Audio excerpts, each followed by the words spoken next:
Earlier this month, President Biden launched the Defense of Student Debt Relief at the Supreme Court. The Justice Department argued, of course, that the Biden administration's efforts to cancel student debt for millions of Americans fall comfortably within the law and enjoy clear authorization.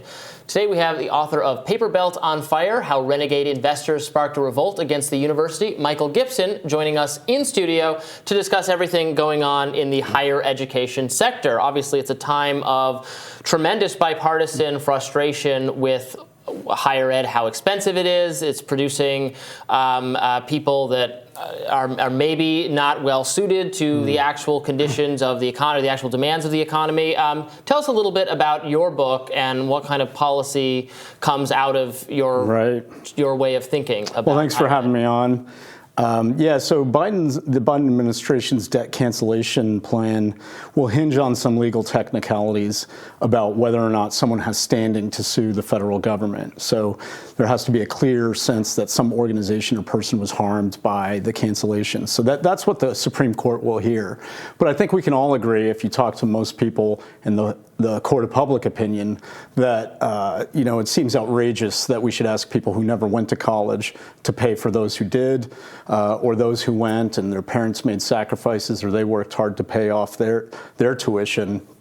I think what's missing in this conversation is holding the real culprits accountable, which are the universities. Tuition's up 4x in real terms since the 70s. I can't say the quality has improved. I don't think any other, most people would agree that it's not 4 times better.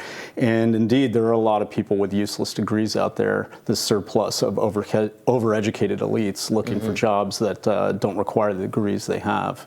Well, it's interesting because, you mentioned that most people, think it's outrageous that this policy would be put into effect. And in fact, a majority of the voters, 60%, support at least some degree of student debt cancellation. And it's because I think of the reality of the fact that the economy has demanded for years and told students for years, decades, that the only way to achieve in America is to achieve higher education. That it is, in fact, was your fault if you were not able to secure employment or sufficiently lucrative employment if you didn't go to college, and that the real culprit here isn't people who have been, I think, hoodwinked by a system and coerced into doing exactly what they were told by the government, the presidents of the United States of America for years: go to college, go to college, go to college. But the predatory nature of the student loan system and these institutions in the first place, whose prices have gone up as a consequence of the fact that they know that the federal government will always back this debt and that they can raise prices without having any consequences for their enrollment.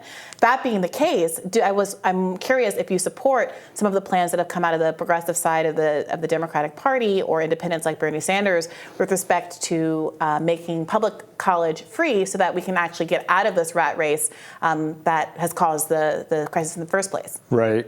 A lot to unpack in your question. Look, the number one thing is that education does pay. There is a wage difference between those who have a degree and those who don't. The question is why. The standard story is something called the human capital model, that you go to college, you obtain skills, and those skills are rewarded in the labor market. But there's a lot of economics research to show that that theory is wrong, or almost fully wrong. College is more like an exclusivity racket. Think of the difference between a gem appraiser and a gem cutter. The gem appraiser just says, hey, yeah, this is a diamond, this is valuable. The gem cutter actually cuts the stone and makes it more valuable. College is more of the appraiser. It sorts the labor market on behalf of employers, and the U.S. government is paying for it. If people aren't actually gaining skills and they're only being paid more because they can signal something about themselves, then surely the government should do something to regulate the industry to control the costs. I think Bernie Sanders doesn't go far enough. If he's serious about single-payer health care, he should be serious about single-payer university education. Nationalize the schools, institute price and wage controls, and then maybe that makes sense. But the idea that we're going to keep canceling the debt every 5 years, what happens in 10 years if you haven't reformed the universities? We'll be in the same situation. Well, that's exactly right. I think the plan is not to keep canceling the debt, but the plan to make public colleges and universities tuition free, which is how the country was structured up through the 1960s, at which point Ronald Reagan and Republicans decided that there was basically too much political activity going on these campuses. They were the hotbed of a lot of revolutionary, countercultural activity, and that all of the funding was withdrawn from systems like the UC system that were the crown jewel of the American education experience. So the Bernie plan is to make college at least public Well, what colleges, you're saying state is, colleges and universities, along the lines of how we treat middle school, high school, et cetera. Right. To, again, you can call that nationalizing them. We don't have to nationalize them. We already have a kind of a state-based college system. You would want to go farther than that? Well, no. For instance, what you're saying is, okay, we could pay $440 billion in debt, or we could just pay the schools directly $400 billion.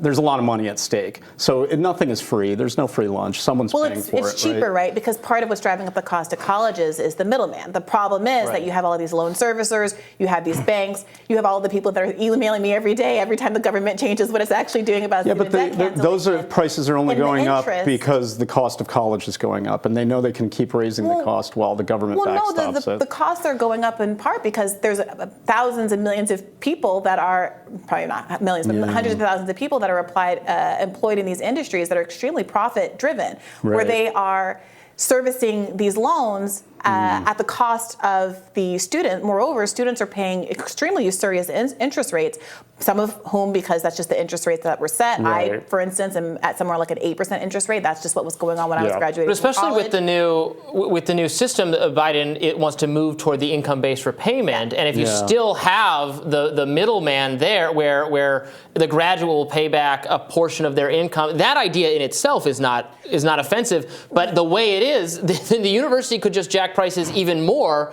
because you'll take out a loan for the money and then you'll not pay it. You'll pay back your income. The thing with the new plan is that there's a cap to how much actually gets paid back. So it does actually create some negative incentives, as I understand it, and tell me if I'm wrong, on the universities, because you basically have a maximum amount that you're going to pay based on your income, and it stops at 20 years of payment. So if you are indigent, if you make less than, I think, $25,000 a year, you would basically pay nothing. And if you pay at the rate assigned to you for 20 years in, it caps out. So conceivably, if you were poor for 20 years, you would pay zero, and that money, that's just a done deal. Right. So it'd be interesting to see if that does have a longer term effect on the price of college. And the cost of tuition will be whatever. It could be $2 million. You borrow $2 million. You pay $2 million. The American taxpayer pays for that, and then you pay whatever you're paying for 20 years. Could be nothing. Could be something. But it's not the $2 million you loaned to pay it. Right. Well, look, we could debate which policy can lower the cost for which people and where we need to redistribute money from. What we haven't addressed is the fact that this signaling model of education, that people are being rewarded in the marketplace, not for what they learn in college, but for what they say about themselves, that they're willing to undertake a 4-year program, take assignments, show up on time, finish exams, and so on. And that's what the labor force is, in fact, So paying a lot for. of people, who want to break the higher education bubble, come up with something alternative because this does cost so much money. And you're right, it's more about the signaling than the actual skills, or it seems like the skills part could be condensed a little bit, could be a little bit less expensive. Exactly. But people have struggled to propose something else. People are still, I think, less, maybe it's bursting a little bit, because it's just so expensive. And also during the pandemic, I think people felt like they weren't even getting the social experience. There's too many people benefiting from the status quo to change it. Harvard could expand its enrollment 10,000 people without losing any quality. The reason they didn't do that is because the alumni would stand to lose their relative status. Yeah. So that is an issue. But look, there are countries that do other things. Switzerland, for instance, has a robust apprenticeship model. Something like 70% of all teens participate in it. They're actually paid $1,000 a week. Some of them go into college, but most stay in the labor force. And this isn't even just in manufacturing and the trades. It's in retail. It's in finance. And as a result, in Switzerland, you don't see this underclass of 20-somethings who have student debt and struggle to start their careers. That the people so there who go are to options. college also are able to do so for free. In fact, they're paid to attend universities in a lot of these Scandinavian countries because there's an understanding. Look, I agree about the credentialing nature of the colleges and the fact that this is like a gatekeeping mechanism and not the value of it is, in fact, exclusivity. I disagree that there are no skills also being learned at the same time. Just like I think that there is a reason we want people to go to middle school and there's a reason we want people to go to high school. We do live in a world where the high school education, I don't think, is actually sufficient for people to be well-rounded, informed, media-critical members of society. And I think there's a reason why our founding fathers wanted a well-educated populace. That being said, I don't think it should cost an arm and a leg. And I think that if we think it's a cultural good for Americans to be as literate and competent as people in the rest of the world, then it shouldn't be coming out of $40,000 a year tuition. Maybe if K through 12 was functioning the way it should, you wouldn't have to do as much remedial education and it's not functioning as it should. So we pay more per student than any time in our history. Something like 23% of all Californians are illiterate, functionally illiterate. And okay, so that should just tell us that the public school system is failing there and we're paying too much for it. So if we want an educated electorate, clearly the public school system isn't the way to go. I think we need different options. We can argue about the skills. One of the two anecdotal things. One is just ask yourself whether you or your friends use your college degree in your I do career. every day. I mean, I went to law school. Well, yeah, and now here you are. I use the critical reading skills and analysis skills that I learned in college every single day of my life. I mean, did you study French, Spanish, any language? Have you forgotten these things? I didn't. I took French in high school, and I use it from time to time. It's odd that you would be paid for skills that you forgot, but not, and then if you failed that class, you wouldn't be paid. I had 6 years of Spanish. Do you know how much Spanish I speak? Nada. Well, I mean, there's plenty that I forgot about my law school education as well, even when I was a practicing lawyer. That's very odd. That should tell you that for 7 years. No, because when you're in your profession, you don't know exactly what skills are going to be beneficial to you or not. And certainly when you're a 15-year-old, you don't know what you're going to be doing when you're 30 years old later in the future. So some of those things get used and some of them don't.